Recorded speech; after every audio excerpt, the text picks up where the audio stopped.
This is your sign to start that business. Like if you could take black entrepreneurialism as a stock, I would probably put all of my money on it. All of it, because I feel like it's a community that is figuring out they probably should be dominating the entrepreneurial landscape in America. Now, before we hop into today's show, be sure to like, comment, and subscribe. Now let's jump into the video.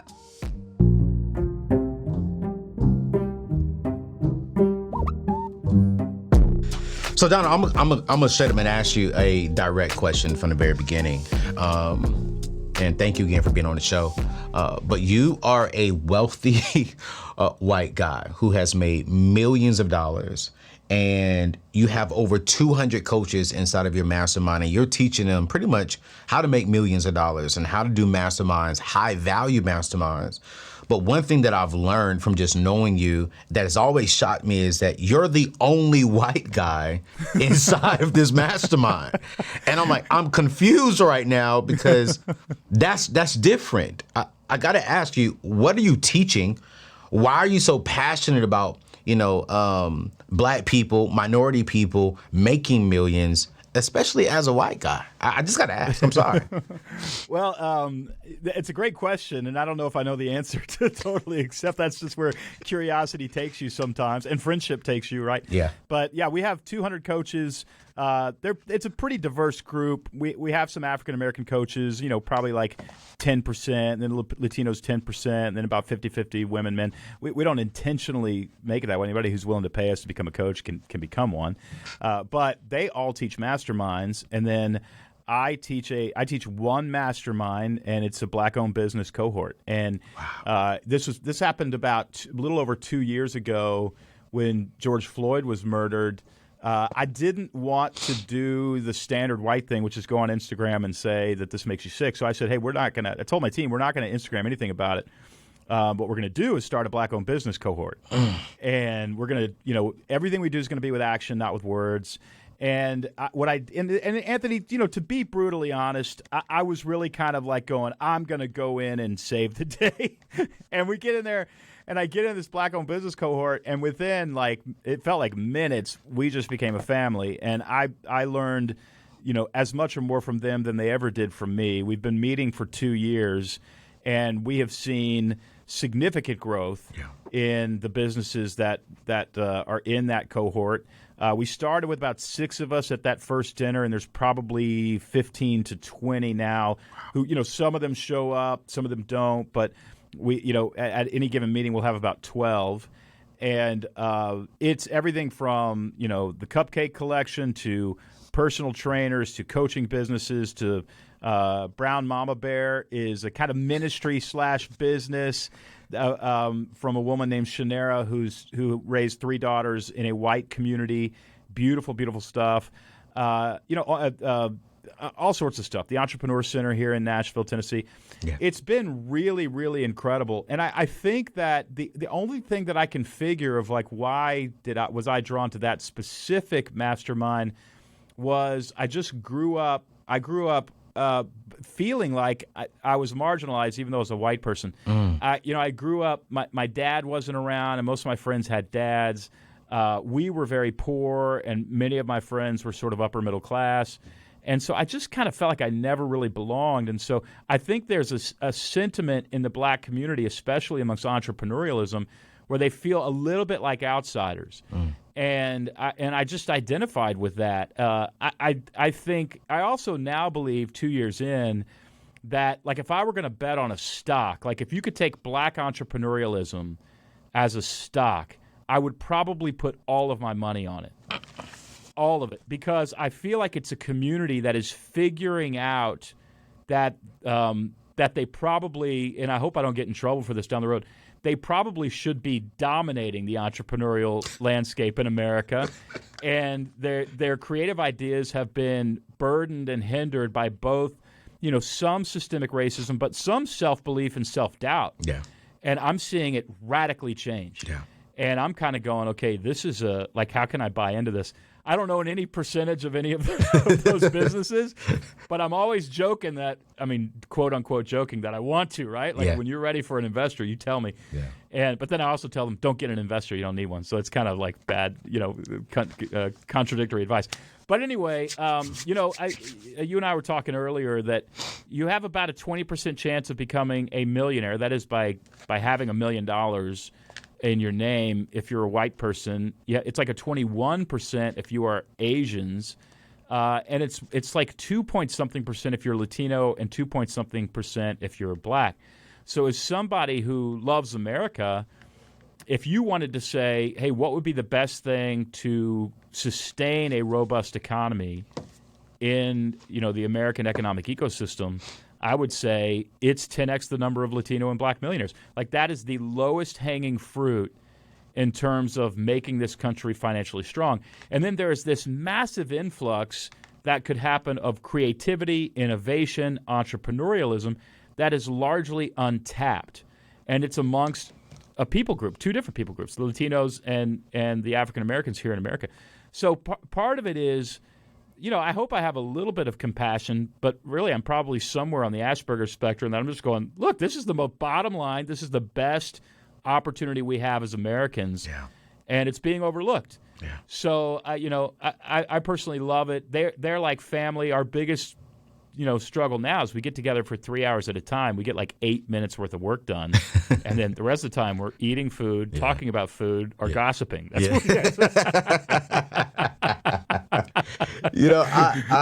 I just want to say, man, I appreciate your heart. I've always been a fan of you. And I just love what you're doing and how you're helping people build brands and build businesses. And when I saw you on your Instagram promoting your new book, How to Grow Your Small Business, I remember DMing you and I was like, hey, sir, I would love to have you on my show. Because here's the truth. I feel as if African Americans, black people, are some of the most creative people in the world, but we don't have ownership of our creativity. Right. And I think that we lack ownership because we've never been taught how to build a business. I think majority of the time, not all, I'm not saying for all, but I think a lot of us, we've been taught how to survive, but not how to own and to build ownership and pass it down. And when I saw your book and I know your heart for all people, black people, white people, everyone, I said, sir, I got to get you on the show. And so I did some research, man. There are literally, I couldn't even get the actual number, but there's over 100,000 books written on how to start a business, how to write off this, how to write off that. I'm curious to know, what did you see missing in that space that Donald Miller could bring to the conversation of how to build a business? But you've built multiple businesses, multi-million-dollar businesses. What did you see missing? I mean, what will we get from this book that I'm reading on how to build a business? Hey fam, quick question and we'll get right back to the show. Are you tired of worrying about your money? Are you tired of hidden fees and long waiting times for your paycheck? Look no further. You see, with my friends at Chime, the #1 most loved online banking app, you can say goodbye to all of that and say hello to stress-free finances. With Chime, you get paid up to 2 days early. That means no more waiting around for your paycheck, no more worrying about unexpected fees like some of these other banks, and no more credit checks or large security deposits. Chime is all about providing you with the financial freedom we all deserve.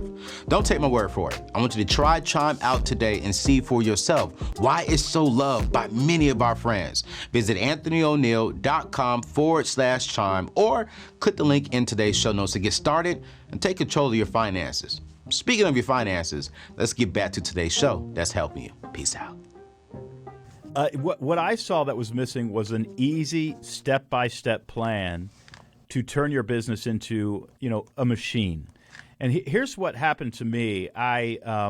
Two things happened, Anthony, early on. One is I was a speaker and a writer. That's how I got started. And I literally saw myself as a writer. I did not see myself as a business person. I had a book hit the New York Times for 42 consecutive weeks. I mean, dream come true. And probably, I'm going to share numbers with you. I probably cleared $500,000 or something on that book. I paid off my house with that book, and because I knew I shouldn't have the money. I was smart enough to know, don't let me have access to this money. So I just paid off my house where I couldn't get to the money. Well, I sold that house. And I sold it in order to buy a different house. And right as I sold the house, my current house, the other house fell through. Somebody else bought it.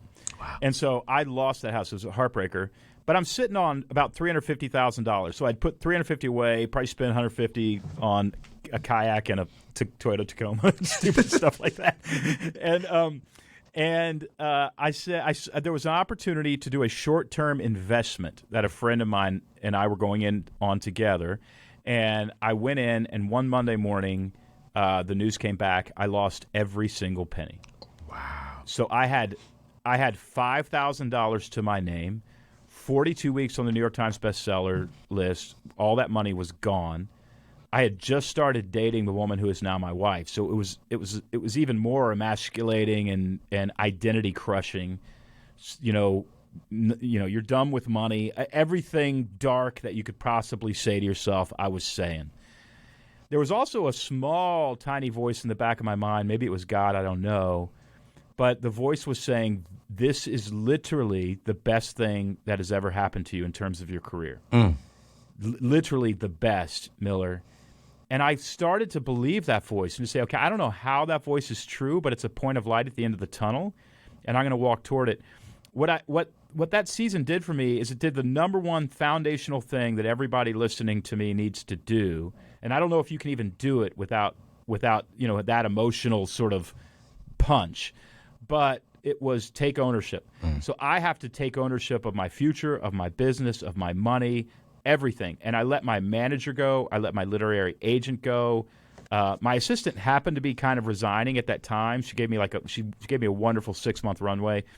And instead of hiring a new assistant, I hired somebody that I thought could run a business. Now, I didn't know, or help me run a business. I didn't know what sort of business I was going to get into, but I knew I'm getting that money back. I'm getting that $350,000 back. And if you're an entrepreneur, you know that $350,000 in your hand literally means $700,000 that you have to make because you're going to give half of it to the government. Yep. So I did that and started a business. It was a conference business, kind of self-help, life plan stuff, and I really enjoyed that. In order to grow that business, I created a marketing framework that I soon realized is bigger than anything I've ever done. I wrote a book on that. That book sold, I think now, like 850,000 copies. And all of a sudden, I'm sitting on a marketing framework education business that, every small business owner needs to know how to clarify their message. That scaled so big, I had 30 employees. And that's point number one is I fell apart, hit rock bottom, and learned to own it.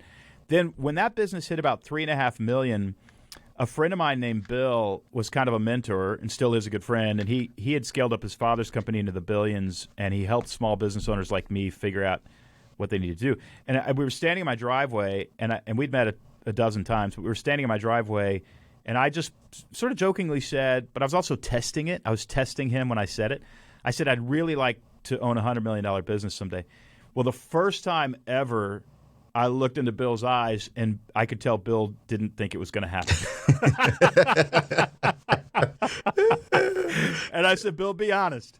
And he took off his glasses. Now, this guy had never said a critical word to me. He'd always been encouraging because he knows what small business owners mostly need. It's you can do it, you can do it, you can do it. Yeah. But he looked at me and he said, Don, if you want to go to $100 million, you're going to have to, quote, professionalize your operation. That's so good.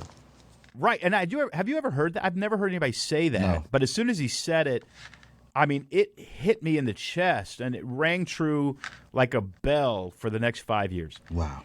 And so what I did was I started researching and creating systems and processes that would allow my business to more or less run extremely well so that we weren't burdened or bogged down with putting out fires and struggling to find cash and always feeling like a hamster on a hamster wheel.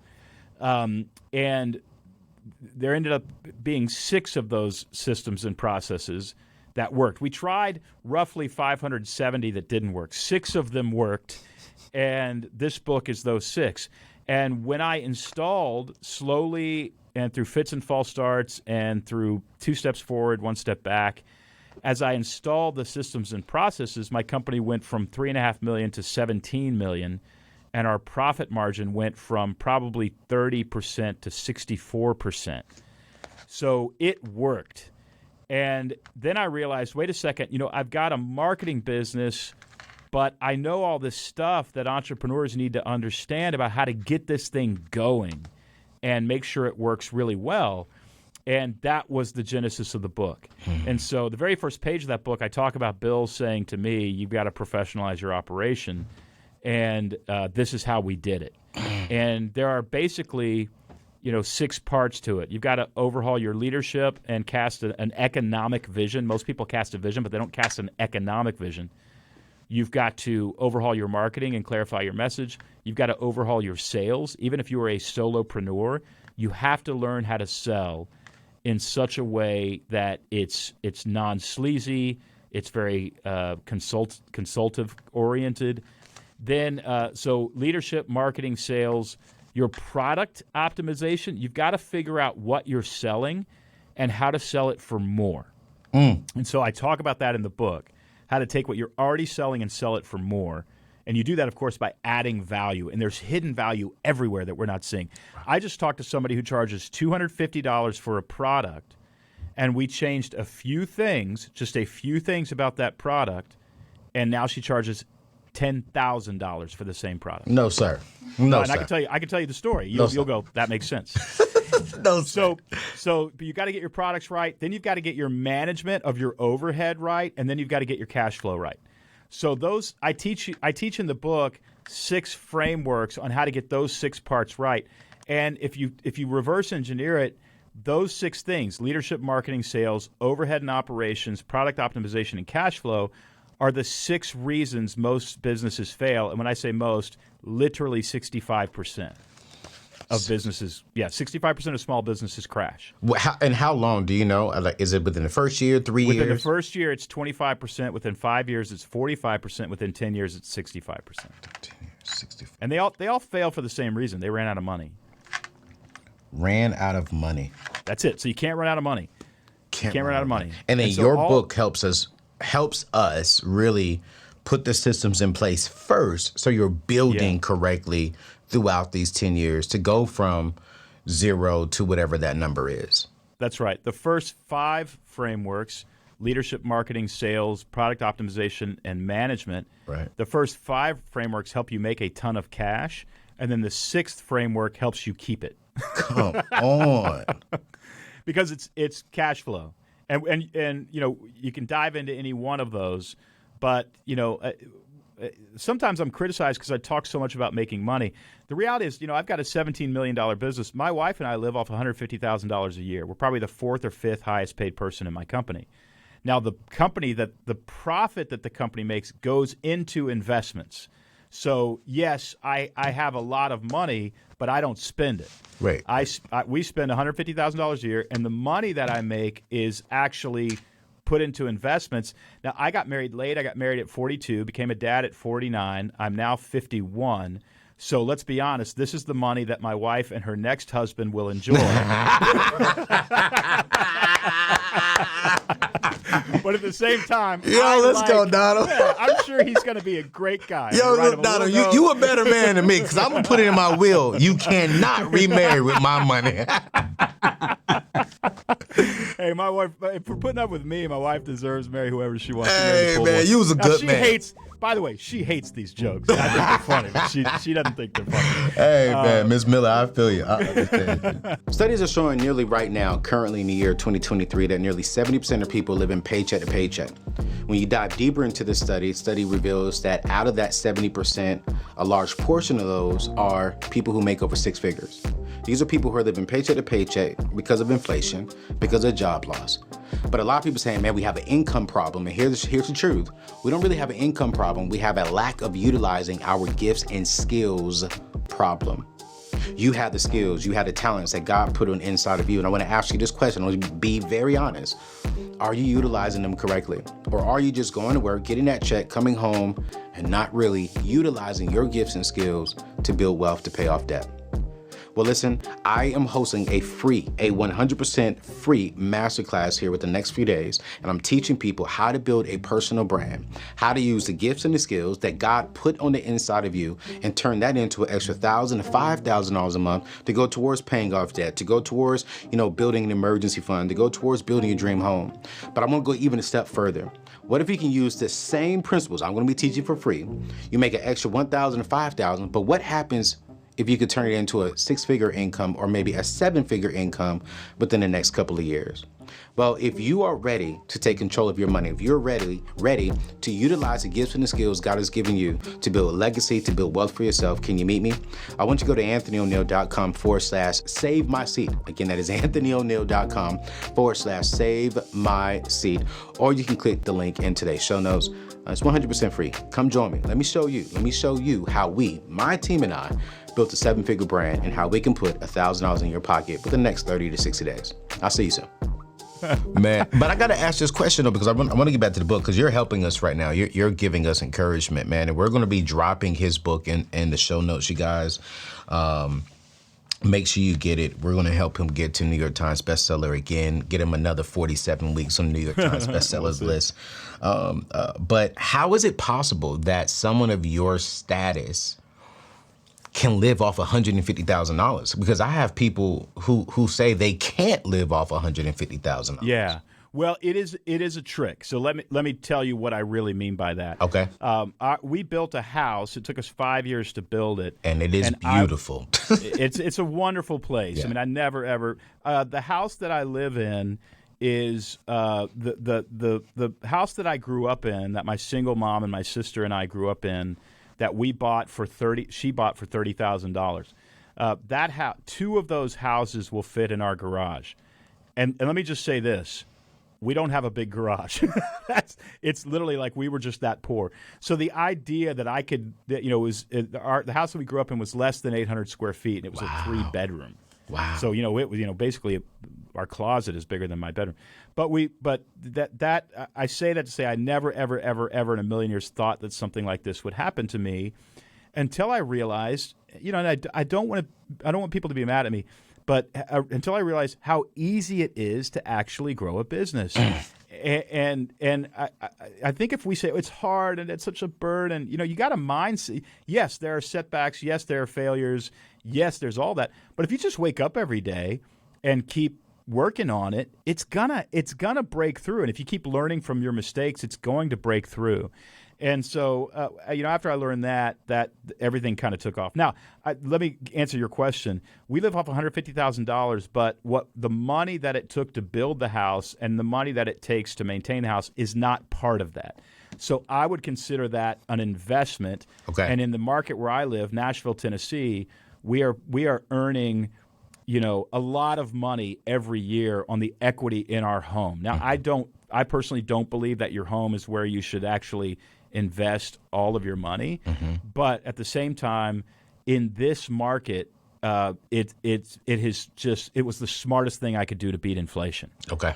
And we crushed it. Yeah. So every dollar that inflation came up, my home was being worth more, and I wasn't taking that as a loss. So when I say $150,000, $150,000 pays for our food, our dry cleaning, pays for our gas, pays for our, we have a nanny, pays for our nanny, pays for our milk, pays for that stuff, but it doesn't include everybody's biggest expense, which is a mortgage. Yeah.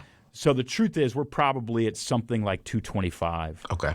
And then the rest, let me just walk you through. Can I walk you through the 5 checking accounts? Please do. Everybody needs, if you're driving right now, drive toward a bank. So you have 5 checking accounts. Yeah, so this is the final of the framework. This is the part that teaches you to keep your money. Okay. The first checking account is an operating expense account. That is where all of your money for your business goes in and out of. It goes in and out of that account. Now, you're going to pay yourself into a second account, and that is your primary checking account. It's your personal checking account. And let's say you pay yourself $60,000 a year because what you've got right now is a side hustle. Yeah. So you're going to pay yourself $2,500 every 2 weeks. Okay. Now, there's a third account, and that's called the tax account. It's the account nobody likes. Every dollar that you pay yourself, you have to match in the tax account. Absolutely. So if you're paying yourself $5,000 a month, you got to put $5,000 a month in a tax account. That is how you keep from being surprised by a tax bill. Yep. It's also, that tax account also operates as a rainy day fund, because if you ever run out of money, you can pull money out of the tax account and spend it on the business, which then is not taxable. Yep. So now you've got 3 accounts. Those 3 accounts every entrepreneur needs to have right now. Yes. Now there's a fourth account, and that's called business profit. And what you want to do is you want to boil over the top of operating expenses. You want 1 month of operating expenses in your operating expense account. If that's $10,000, great. Let's say that you check your operating expense account. You've been paid, your taxes have been paid, and you've got $20,000 in your operating expense account. You want to take $10,000 and put it in taxes and $10,000 and put it in business profit. Now, business profit is also your money. So you're being paid for in your primary checking, which is your salary, and you're also being paid in business profit. However, you can't spend it yet, according to my system. Yeah. You need 6 months, and you teach this all the time. Yep. Anthony. You need 6 months of overhead in your business profit account. Now, once you have $60,000 in business profit account, let's say that you check it one day and you've got 80. You're going to open a fifth account, and that's called investment holding. So $20,000, because you've got 80, you've got 6 months of overhead, and you've got $20,000 extra, you're going to move that into investment holding and not match it in taxes because this money has already been paid. Yep. The taxes on this money has already been paid. Now, the game is get as much money into investment holding as you can. Yeah, yeah. So psychologically, what we've done is we've it's all psychological, strategy here. But the psychologically, what we've done is we've separated our money from the business's money. Yep. You say, Don, isn't it my business? It is, but the business eats cash too, and it's very hungry. So you need to protect the business at all costs because the business is what pays you. Yes. So you've got to protect that operating expense account. You've got to protect the tax account because, I have a dear, dear friend who just called me recently and said, Don, they've shut down, the government has come in and shut down my operating expense account because she didn't pay state taxes. So the state came in and shut it down. And I said, how much money was in your tax account? She said, I didn't have one. I was just paying it out of my operating expense account. So it's very important that we separate that money. She's fine, by the way. We were able to get her through it, and she's fine. But the real key is when you ask yourself how successful is your business, I have one question for you. How much money is your investment holding account? Ooh. Because that's the real money. Yeah. Now, here's the trick. Here's what old white people know. Come on, talk to us. Talk to us. What old white people know, and more African Americans are figuring it out. And the more African Americans figure this out, the better off our overall American economy is. And that is this. Investment holding, you can spend it. If you want to buy a bass boat, spend it. If you want to buy a house, what I did with it is I bought a house because I knew in the luxury market in Nashville this thing is going to make a ton of money. But now that the house is paid off, what I do with that is I put it into stocks. I put it into equity and other small businesses. I put it into products, if you will, CDs, treasury bonds, stocks. I put it into products that make me money without me having to work. Does that make sense? Yes. Yeah. So you want, even if it's $50, go buy a treasury bond. Come on. And just get that money away from you. Now, here's what happens. You make an extremely conservative 5% on the money you invest. I probably make 8 to 10, and I'm not an investor, so there's other people making a lot more. Yeah. But you make at least 5%. So if you put $100,000 into investments, it is making you $5,000 a year. Yeah. Now, at the end of a year, you got 105. At the end of the next year, you got about 111. Yep. So on and so on. So we all know the power of compound interest. So I have a group of interns that all just graduated from Tennessee State, and we're sitting around the conference table, and I said to them, look, you're driving down the street. Your car, you're about to throw a rod in that engine. It's gone. These kids are, they're just barely out of college.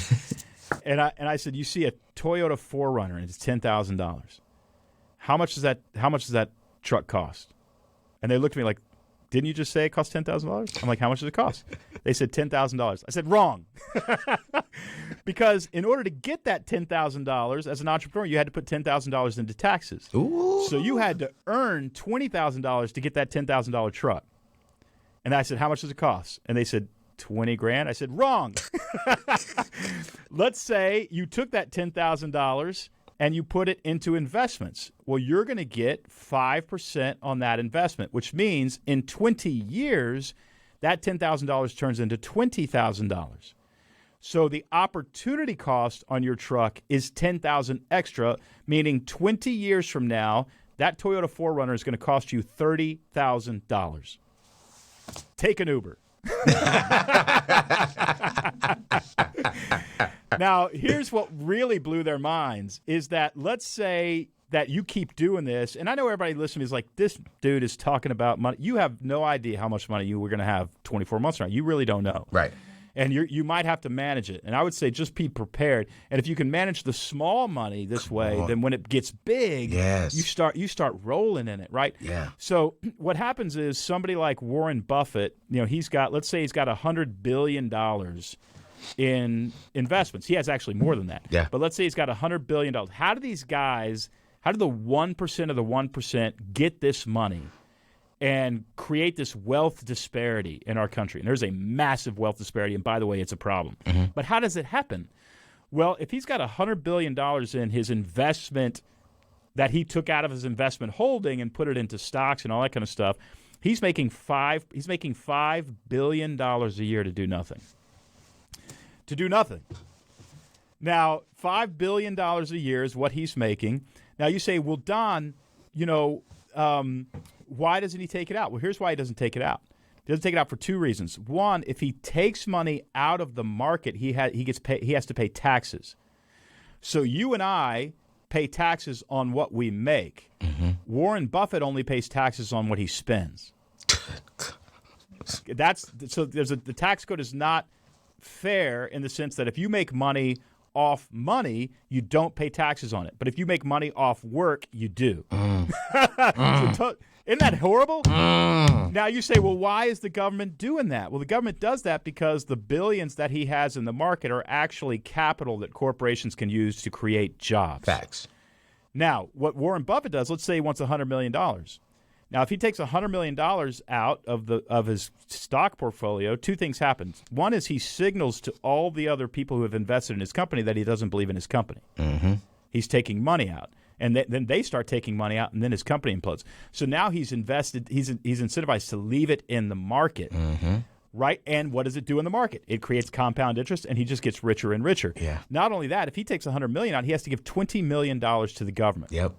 So what he does is he goes down to the bank, and he says, "Look, I've got $100 billion right over there. See it?" And they're like, "Yeah, we see it." And he says, "Can I borrow $100 million against that $100 billion?" And they say, "Heck yeah." Like, you're good for it. And then he pays 4% interest on the $100 million that he borrowed instead of 20% tax on the $100 million he took out. That's just a whole. So he is literally, these people are not evil. They're literally just like going, you don't have to be smart to figure that out. You're just like, well, wait a second. If I pull that out, I pay $20 million. If I pull this out, I pay like what, $8,000? And they're like, yeah. Well, then I'm going to pull this out for $8,000. So we do have to figure out as a country how to incentivize really wealthy people into what I would do is I'd create an SBA, a Small Business Association fund. And what I would do is I'd guarantee 5% interest if Warren Buffett puts his money in this fund. So now we're competing with the stock market, but small business owners would have access to his capital, and he would not be charged any taxes on that capital. In fact, he'd make money on it. Then the rest of us would be able to get to that money, right? But Warren Buffett is not a bad guy. He's just a guy going, look, don't call me bad because I'm rich. All I'm doing is like not doing anything with my money. Literally, that's all I'm doing is not doing anything with it like we should all be doing. So what I love doing, and this book talks about it, is if the rest of us can learn how to do that, which they don't teach in school, if entrepreneurs can learn how to do that, then you and I can start rolling in millions too. It's really fun, Anthony. If you get into it, it's really, really fun. But the key is, though, you've got to build a business that will make enough money so that when you check your investment holding account, it's going up. And then you can go find those products, those financial products that you can buy to make money without work. So I have 4. I did not have the investment holding account, and I'll be honest on my own show. Well, the investment holding it's a temporary account, right? Like you're putting money in it, and when you go, and you're going to have to choose. Like, do you want to put the $50,000 into the stock market, or do you want to say, wait a second, if that gets to $250,000, I might be able to buy equity in somebody else's small business, or I might be able to buy a duplex, or whatever. you kind of play that game with it. But the money doesn't stay in investment holding because cash in the bank is not making you enough money to compete with inflation. So, that money, you do what you want with. But ultimately, at the end of the day, and I mean at the end of a very short period of time, you end up having a portfolio that is, making you money without. And then as long as you're working and making money and getting your salary and living off that salary, you are getting rich. Yes, sir. So what I say is don't buy the bass boat or the albino tiger or the parakeet that can say cuss languages in foreign language. Don't buy that with the money you make. Buy it with the money your investments make. Good. So buy toys and have fun and go on that culinary vacation in Italy where you're eating your way across whatever. Buy that with the money your investments make, because the next year that money is replaced year after year after year after year. And that's how the wealthy live. That's how they do it. Thank you, Donna. Thank you. I'm sitting here. I'm like, this is what we need. This is the conversation that Black people, the Black community, the minority community, we need to hear. And thank you for literally bringing that conversation to the table, because I mean, it's learning. And I know people are thinking like, well, wait, he said his investment account was able to build his home. There's a whole strategy for that. And we got to bring you back on the show to talk about that, Well, but the other thing is, like, the only way any of this works is if your business is making money. That's good. And so you've got to focus on just the work. What am I doing to make money, to get money to flow down the assembly line through the 5 accounts into investment holding. Yeah. And once you figure that out, then you've got a money-making machine. Your business exists to buy products that make you money without working. They say that one of the number one rising companies, small types of businesses, right, are content creators and these new influencers online. Yep. Your book, How to Start a Small Business, and when I think about that person, that's me. I'm a brand. I'm a personal brand. I'm a content creator. I teach people how to pretty much get out of debt and how to build a personal brand. Will your book help someone like me who has a story, a journey, and I want to launch a content creation business or a online digital educational course? Yeah, chapter 2 is going to help you define your authentic message. And we all know AI is going to disrupt things. Yes. And so I don't think it's going to disrupt things as much as people think. Right.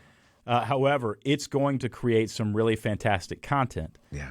What AI will never be able to do is have a fun-loving personality that people trust. I'm sorry, people do not trust a computer, they trust a person. So if you are an individual content creator and you learn to be authentic and to be differentiated in the market and to be yourself, then I think you've got a competitive advantage moving forward. Man, listen, I appreciate you. One thing you said in your book that I want to do before we end the show here, I wish we had a 2-hour show with you. But you said something that was good. I want to ask you, what do you mean by this? You say, and I'm asking you this question. I wrote it down in my notebook. Why are small businesses too big to fail? Yeah, there are 33 million small businesses in America. Now, if they average 2 employees, which is probably average, there's a lot of solopreneurs out there, but let's say they average 2 employees, that's 66 million jobs. Wow. Now, if 65% of them fail within 10 years, how many millions of jobs does that mean in terms of turnover in the economy?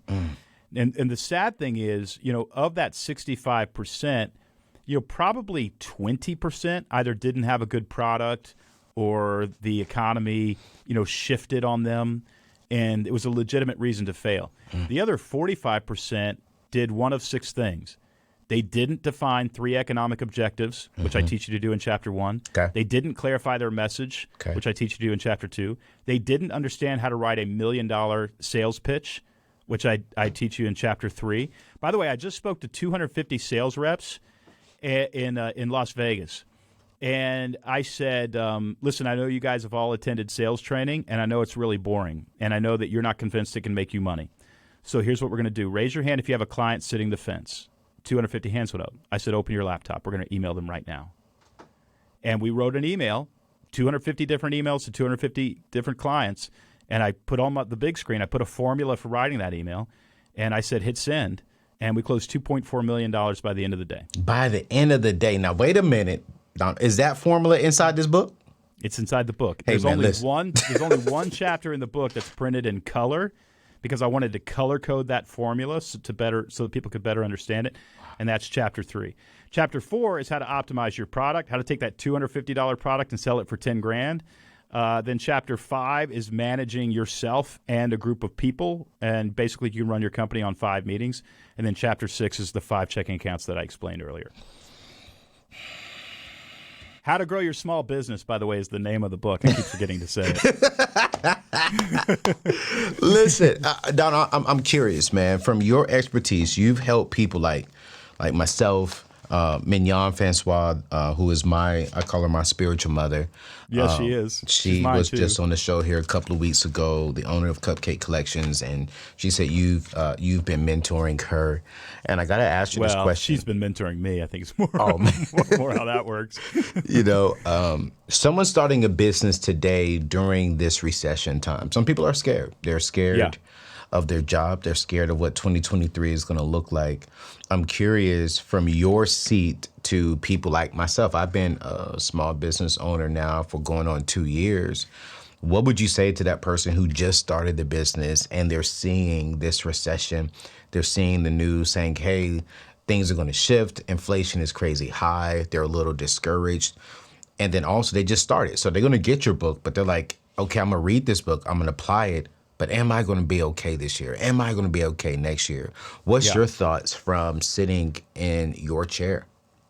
Okay, well, 2 things. One, just really quick, the International Monetary Fund, which is a pretty good litmus test for what's going to happen in the economy, is saying mild at best recession for the United States. Say that say that again. The International Monetary Fund, they basically study global economics, and they're saying for the United States, probably a mild recession. So the fears are so far unfounded, but that doesn't mean it's not going to happen. Right. The other people who are saying mild recession are the economists at Amazon.com. They have a building of economists that attempts to predict the future, and they are saying mild economic recession. That is recent. That has changed a little bit. Mm-hmm. Inflation, the answer to inflation is charge more. That's it. Do it now. I know it's scary, and you think people are going to buy your thing, but you're going to have to charge more.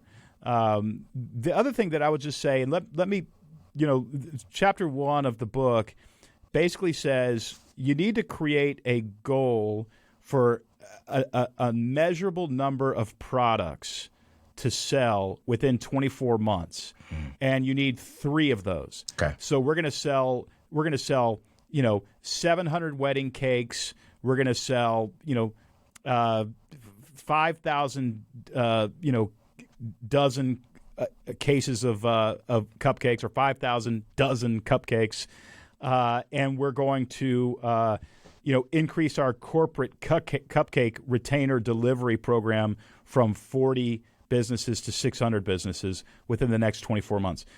The human brain can only prioritize 3 things at a time. Okay. And so when you actually say, here are the 3 ways, now there may be 25 ways that you make money, but here are the 3 ways we make the most money. And our goal is to, and I'd say our goal is to have 100% increase in each of those. You're going to be okay. Because what happens is you begin to reverse engineer the success rather than just go, I want more money. If you wake up and say, I want more money, and by the way, when I say I want more money for my business. My business eats cash. I don't get to spend it. I make $150,000 a year, which is great. But, that's what I make. So I need money for the business and for my investment holding account. So, but if you're waking up saying I want more money, you're not going to get it. But if you wake up and say, I want to sell 700 wedding cakes, you're going to get it. That's good. Does that make sense? That's good. And so it's got to be broken down into these bite-sized things. And when you're at, when you're 12 months in and you only sold 300 wedding cakes, you're at about 80% of your run rate. Yep. So then you got to go, you know what? I need to create a press release. I need to put wedding cakes on my end cap. I need to get involved in a wedding, conference business, or, I need to buy a booth somewhere. You start reverse engineering the success based on your 3 economic objectives. Yeah. I have never seen a business establish 3 economic objectives, and those products need to be highly profitable and in demand. I've never seen a business not succeed. Some of them don't reach the goal, but they make a truckload more money when they actually get focused on on how they make money. It all goes down to the thing that I practice, and I tell this to my team as well, that if we aim at nothing, we'll hit that all the time. But if we aim at something, we may not hit the target, but we'll get close. Man, thank you, Donald. Thank you. Where can we get your book? How can we get this book? And y'all, we not just one. This year, I told you all, there's 2 things that I really want y'all focusing on is if you're going to go the career route, tech, and then if you're going to not go the tech route and you have a job, I want you starting a small business on the side. And so I want you to get this book for yourself and then buy another so we can give it out to someone else. Because I do believe, and I'll say this respectfully, that we are the African-American and even the Latino community, we are some of the most creative people, but we haven't learned how to own it, build it correctly so we can leave this as a legacy for our kids. And what Donald Miller has put together, you guys, his first book, Story Brand, changed my life. And it laid down the solid foundation for us to build a 7-figure business. And I'm reading his How to Start a Small Business because he said some things on here that I'm like, okay, wait, I need some more information there because I want to go from 7 figures to 8 figures. And we have those 3 things put into place of what we're trying to do. And so now I'm going to go and learn what are the things we need to put into place to get to that goal down the road. So I want y'all to get it. But Donald, where can we go to get this book and to learn more information about everything that you have and that you're offering to grow not just our businesses, but our brands as well and our messages? Yeah. Well, I mean, the number one thing I can do to help you is if you get the book, How to Grow Your Small Business on Amazon, it's also available on Audible. And I know most business owners, they ain't sitting down and read a book. We're driving around from work site to work site. Yeah. So Audible, and then there's actually some editorial comments after each chapter on Audible that I wish I could have included in the book, but they were just more, stuff that I was in the studio. I just thought, let me tell you about Mignon, right? Yeah. And so that was really fun. So you actually get some extra, and it's a cheaper price. Okay. And then that book is going to take you to smallbusinessflightplan.com. And at smallbusinessflightplan.com, my team has created some online software where every one of those 6 steps has worksheets. Wow. Let me give you an example. The sales script, you can go in and type in a sales script. Let's say we're trying to sell a wedding cake to a couple that just visited my shop. I can type in a sales script, an email letter to that couple, and it will color code whether or not you are inviting them into a story or not. So it'll highlight the problem that they're experiencing in red. It'll highlight your product in purple. It'll highlight the 3-step plan in brown. It'll highlight the negative consequences if they don't buy the cake in yellow, the positive consequences in blue, and in green, it'll highlight the call to action. And if those parts are not in that email, you're not going to close the deal. And if those parts are in that email, you are going to close the deal. So it helps you figure out how to word things in such a way that you close the deal. That's just one of the worksheets that's available.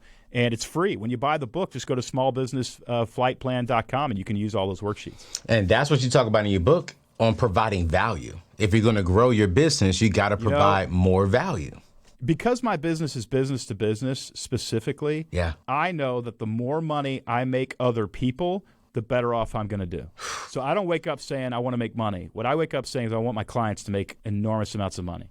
And if they do, they will pay me $12 for a book. Yeah. And then if thousands of them do that, I get to buy I get to put money into investment holding, and Betsy and her next husband get a really great life. I was just about to say that. It's not your investments holding. It's your wife and her next husband is going to have all the life that you've ever wanted. Don't let her hear this podcast. Hey, listen, you know what? Y'all living off of 150. Her next husband and her going to be living off of $1 million.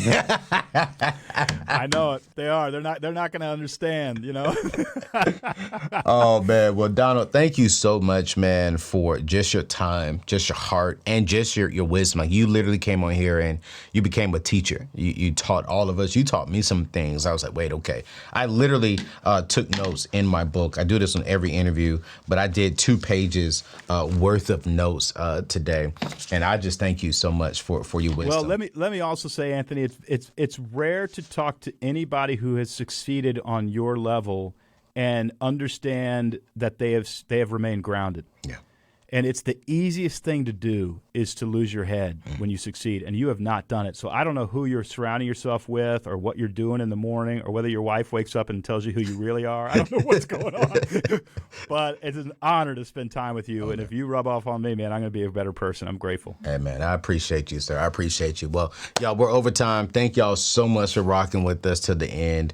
Make sure you all get Donald's book, his information. We'll drop his book. We'll drop his Instagram and his website in today's show notes, and make sure y'all go follow him every single day. He's literally dropping a quick 1-minute nuggets to help you get through your business. So get the book, follow him, subscribe to him, and I promise you, you'll thank yourself for subscribing and following him within a year from now. So I would love you all. See you all on the next show. Peace out.